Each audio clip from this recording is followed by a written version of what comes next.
Vizag drug case rocket తీగ కేంద్ర నిఘా వర్గాలకు దొరికిందని, దాంతో కేంద్ర నిఘా వర్గాలు ఆంధ్రప్రదేశ్లో ఎంటర్ అయ్యాయని, అది గ్రహించినటువంటి ఆ బడా నేత కాళ్ళ బేరానికి వెళ్ళాడు అంటూ కూడా ఒక వార్త ఇప్పుడు సోషల్ మీడియాలో చక్కర్లు కొడుతూ ఉన్న నేపథ్యంలో అసలు ఆ బడా నేత ఎవరు? నిజంగా ఆయన కేంద్ర నిఘా వర్గాలతో కాళ్ళ బేరానికి వెళ్ళాడా అంటే ఏం చెప్తారు సార్? ఇప్పుడు అసలు కృష్ణ గారు, ఇది చాలా పెద్ద స్కాండల్. ఇది ఈ విషయంలో కేంద్ర నిఘా వర్గాలకు సమాచారం అందటం, వాళ్ళు ఇక్కడికి రావటం, వాళ్ళు ఇక్కడికి దిగంగానే ఒక బడా నేత అంటాం, బడా నేత కాళ్ళబేరం, ఇవన్నీ తర్వాత మాట్లాడండి. అసలు దానికన్నా ఒక స్ట్రైట్ హింట్ ఇక్కడ ఈ కేసులో ఏంటంటే డైరెక్ట్ హిట్. ఇప్పుడు సజ్జల రామకృష్ణారెడ్డి గారు అంటే డిఫెక్టివ్ చీఫ్ మినిస్టర్, ముఖ్యమంత్రి మాట ఎంతో సజ్జల రామకృష్ణారెడ్డి గారి మాట అంతా అంటారు.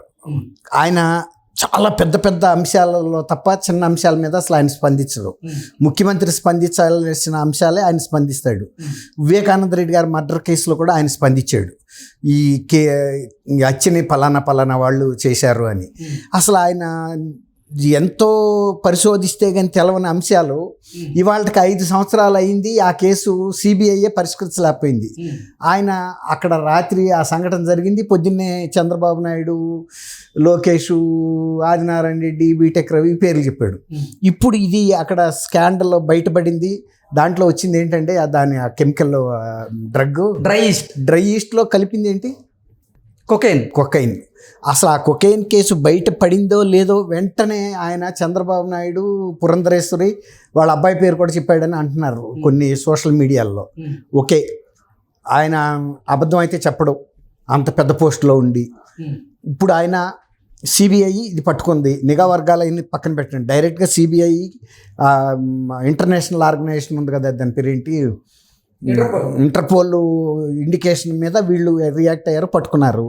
ఇప్పుడు వీళ్ళు సిబిఐ వాళ్ళు సజ్జల రామకృష్ణారెడ్డి గారిని కలిసి ఈ కేసుని చంద్రబాబు నాయుడు, పురంధరేశ్వరికి సంబంధించి ఆడదని చెప్తున్నాడు కదా, దానికి సంబంధించిన ఆయన దగ్గర ఆధారాలు ప్రత్యక్షంగా కానీ పరోక్షంగా కానీ ఏమున్నాయి అనేది ముందు తీసుకుంటే ఈజీగా పరిష్కారం అయిపోద్దండి. ఇందులో పెద్ద ఇష్యూ ఏం లేదు, చాలా డైరెక్ట్. ఆయన చెప్పాడు అంటే కేంద్ర పరిశోధనా సంస్థ పరిశోధిస్తానికన్నా ముందే అది వాళ్ళ పరిశోధనలో ఉందని తెలిసి కూడా ఈయనే చెప్పాడు అండి. ఈయన దగ్గర ఏదో స్పష్టమైన ఆధారం, ప్రత్యక్షంగా వాళ్ళకి ఏమైనా అందులో షేర్లు అని ఉండాలి, లేకపోతే వీళ్ళకి ఫ్యామిలీకి సంబంధించిన వాళ్ళు ఏమన్నా డైరెక్టర్లు, ఎండి, చైర్మన్ లాంటి పోస్టులన్నా ఉండాలి, లేకపోతే వీళ్ళ బినామీలదన్నా అయి ఉండాలి, అంతే కదా. ఇప్పుడు సిబిఐ చేయాల్సిన పని ఏంటంటే సజ్జల రామకృష్ణారెడ్డి గారిని వచ్చి కలిసి, మీరు ఇది చెప్పారు కాబట్టి అది వీడియో కూడా తీయాలి. ఒకవేళ కనుక ఆయన సాక్ష్యాధారాలు చూపించలేకపోతే కనుక ఇంత పెద్ద కేసుని మీరు తప్పుదోవ పట్టించడానికి ప్రయత్నించారు, ఇందులో మీ స్వప్రయోజనాలు ఏ ఉన్నాయి, ఇది మీ పార్టీ వాళ్ళకి సంబంధించింది అయి ఉండొచ్చు, లేకపోతే మీ వ్యక్తిగతంగా మీదే కూడా అయి ఉండొచ్చు, లేకపోతే మీరెందుకు స్పందిస్తారు? రాష్ట్రంలో అనేక సంస్థలు ఉన్నాయి, పోలీస్ సంస్థలు, కస్టమ్స్ వాళ్ళు ఉన్నారు, కస్టమ్స్లో కదా దిగింది అది, ఆ property customs property, Vizag port, వాళ్ళు స్పందించాలి, పోర్ట్ అథారిటీ అయినా స్పందించాలి, కస్టమ్స్ అఫీషియల్స్ అన్న స్పందించాలి. అక్కడ కస్టమ్స్ కమిషనర్లు, చీఫ్ కమిషనర్లు ఉన్నారు. ఈయన ఎందుకు స్పందించినట్టు? గుమ్మడికాయలు దొంగ ఎవడంటే భుజాలు తడుముకున్నట్టు వీళ్ళకి ఏదో సంబంధం ఉందేమోననేది ఇప్పుడు ప్రజలకు వస్తున్న అనుమానం ఏంటంటే, బహుశా తాడేపల్లి ప్యాలెస్ ఇంతకుముందు కూడా ఇలాంటి బిజినెస్లు చేయిస్తుంది ఎవరితోనో, కాబట్టి ఇది బయటపడేటప్పటికి వెంటనే ఆయన తట్టుకోలేక అప్పుడు కూడా చంద్రబాబు సంపకపోయినా చంద్రబాబు మీద వేసాడు, వాళ్ళ ఫ్యామిలీ మీద వేసాడు, కొడుకు మీద, వాళ్ళందరి మీద. ఇప్పుడు కూడా వీళ్ళ ఫ్యామిలీని తీసుకొచ్చాడు. ఖచ్చితంగా వీళ్ళ ఫ్యామిలీ ఉండకపోవచ్చు. అది సిబిఐ వాళ్ళు సజ్జల రామకృష్ణారెడ్డి గారిని బహిరంగంగా ఎంక్వైరీ చేసి అదంతా రికార్డ్ చేయాలి. అది అతను కనుక చెప్పలేకపోతే ఆయన మీద కేసు పెట్టాలి. ఎందుకంటే ఆయనకి ఇది ఒక అలవాటుగా మారింది, ప్రతి కేసుని తప్పుదోవ పట్టించేయటం. ఈయన రాష్ట్ర ప్రభుత్వానికి సలహాదారా, లేకపోతే కేంద్ర ప్రభుత్వ నిఘా సంస్థలకి విచారణాధికారా? ఈయనకెందుకు? వాళ్ళు ఉన్నారు కదా, సిబిఐ వాళ్ళు ఆల్రెడీ వచ్చారు, దాన్ని స్వాధీనం చేసుకున్నారు, ఆ ఓనర్స్ని పిలిపించారు, వాళ్ళ ముందే తెరిపించారు, చూపించారు, అది టెస్ట్ చేయించారు. ఢిల్లీ నుంచి, గుజరాత్ నుంచి ఈ నార్కోటిక్ స్పెషలిస్టులను తీసుకొచ్చి, వీళ్ళు తీసుకొచ్చింది డ్రై ఈస్ట్ అండి, అది రొయ్యల ఫీడ్లోకి వాడుకోవటానికి డ్రై ఈస్ట్. అది మహా ఉంటే 10 కిలో 1000 ఉండొచ్చు, 2000 రూపాయలు ఉండొచ్చు, అనుమించి అయితే ఉండే అవకాశం లేదు. 5000 ఉందనుకున్నాం. అందులో ₹1,00,00,000 కొకైన్ ఎట్ట కలుపుతారండి? వీళ్ళు డబ్బులు ఇవ్వకుండా ఆడు కొకైన్ కొనుక్కొచ్చి కలపాలి కదా. వీడికి కలుపుతున్నాడు అంటే వీళ్ళు దానికి పే చేస్తేనే కదా ఏదైనా వాడికి ఇచ్చిన కవర్తో సహా వాడు ఛార్జ్ చేస్తాడు. ఫ్రైట్ ఛార్జెస్ వీడే కట్టుకోవాలి. ఇప్పుడు అవి సీల్ అయ్యి వచ్చినాయి. ఆ కంపెనీ వాడు దాన్ని మిక్స్ చేసి కొని తెచ్చాడు కదా. ఇతను ఈ కంపెనీ దాని పేరు ఏంటంటే ఎక్కువ ట్రేడర్స్ ఏదో ఉంది, ఎక్స్పోర్ట్స్. వీళ్ళు ఫీడ్ కోసం కట్టారనుకుందాం, డ్రై ఈస్ట్ కోసం. కొకైన్ కట్టిన డబ్బులు కూడా ఎవరు కట్టారని చాలా తేలాలి కదా. ఇప్పుడు అక్కడ పట్టుకుంటే మనీ లాండరింగ్ ద్వారా ఎవరో కానీ అక్కడ అది కట్టారు. అంతకుముందు కూడా ఎంత కట్టింది కూడా అక్కడ మనీ లాండరింగ్ కనుక పట్టుకుంటే సిబిఐ ఈడీకి ఇస్తే మనీ లాండరింగ్ కేసు కూడా పెట్టాలి ఇక్కడ. ఎందుకంటే అంత పెద్ద మొత్తంలో దాదాపు 1,00,000 కోట్ల రూపాయల వర్త్ మాదక ద్రవ్యాలు ఇక్కడికి వచ్చినాయి అంటే పోనీ అక్కడ 50 లక్షల కోట్లు ఉండొచ్చు కదా, 50,000 కోట్లు. అవి కట్టింది ఎవరు? వీళ్ళైతే కట్టలేరు. ఒకవేళ కనుక వీళ్ళు ఇదే బిజినెస్ చేస్తున్నారో నామమాత్రంగా బోర్డు పెట్టుకున్నారు సంజయ్ ఎక్కువ, వీళ్ళు చేసేది ఈ స్మగ్లింగు, ఈ మాదక ద్రవ్యాల దందా అయి ఉండాలని అనుకుంటున్నాను నేను. ఎందుకంటే లేకపోతే వాళ్ళ ఆడిటింగ్ చేస్తే ఈ కంపెనీ ఎంతెంత లాభాలు తీస్తుంది, మిగిలిన ఫీడ్ కంపెనీలు ఎంత చేస్తున్నాయి, తర్వాత మిగిలిన ఫీడ్ కంపెనీలు ఈ డ్రై ఈస్ట్ ఎక్కడి నుంచి తెస్తున్నారు, ఎంతకి తెచ్చుకుంటున్నారు వాళ్ళు కిలో, వీళ్ళు ఎంతకి తెస్తున్నారు. బ్రెజిల్ నుంచి వస్తుందంటే ఎంత కాస్ట్ పెరుగుతుంది. పని వీళ్ళు అమ్మేదైనా ఆడమ్మేదైనా రొయ్యలకే కానీ మనుషులకు కాదు కదా. అదే ఇప్పుడు ఆడ 50 రూపాయలు ఫీడ్ అమ్మితే వీళ్ళు కూడా 50 అమ్మాలి కదా. నేను బ్రెజిల్ నుంచి ఈస్ట్ తెచ్చానంటే ఇంకొక 5 రూపాయలు ఇవ్వచ్చు కిలోకి.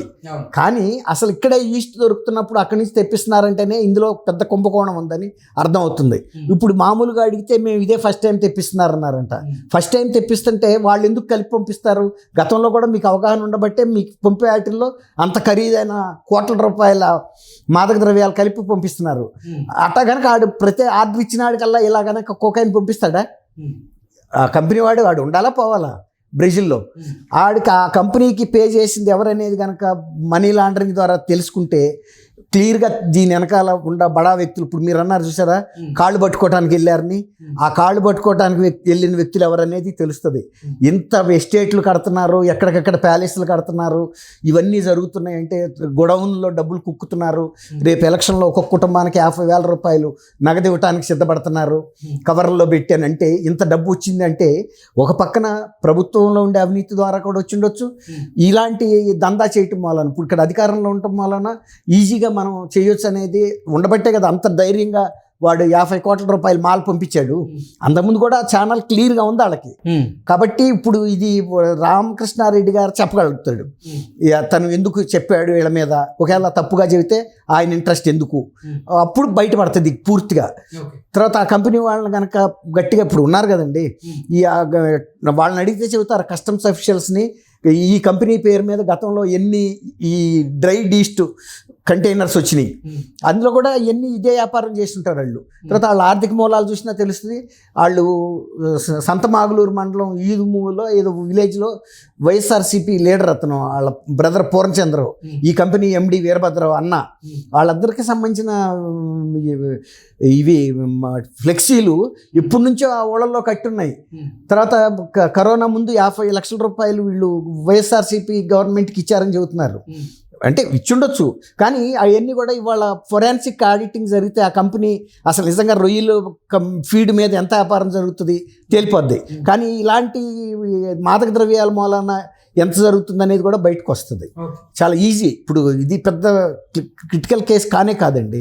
ఒక్కటి ఏంటంటే కేంద్ర ప్రభుత్వం సిన్సియర్గా ఉండాలి. ఇప్పుడు ఆల్రెడీ వాళ్ళకు ఒక అభిప్రాయం ఏమొచ్చిందంటే మొన్న ప్రైమ్ మినిస్టర్ సభలో కూడా ఆయనకి హాని తలపెట్టడానికే భద్రతా వైఫల్యాలు కావాలని చేశారనేది బయటపడింది. ఇప్పుడు బీజేపీ వాళ్ళే అంతర్గతంగా చర్చించుకుంటున్నారు, ఇంత ద్రోహమా, మనం ఇంత మిత్రుడిగా ఉండి ఆయనకు సహాయం చేస్తే తండ్రి లాంటి మోడీ గారికి అపకారం తలపెడతాడా అని.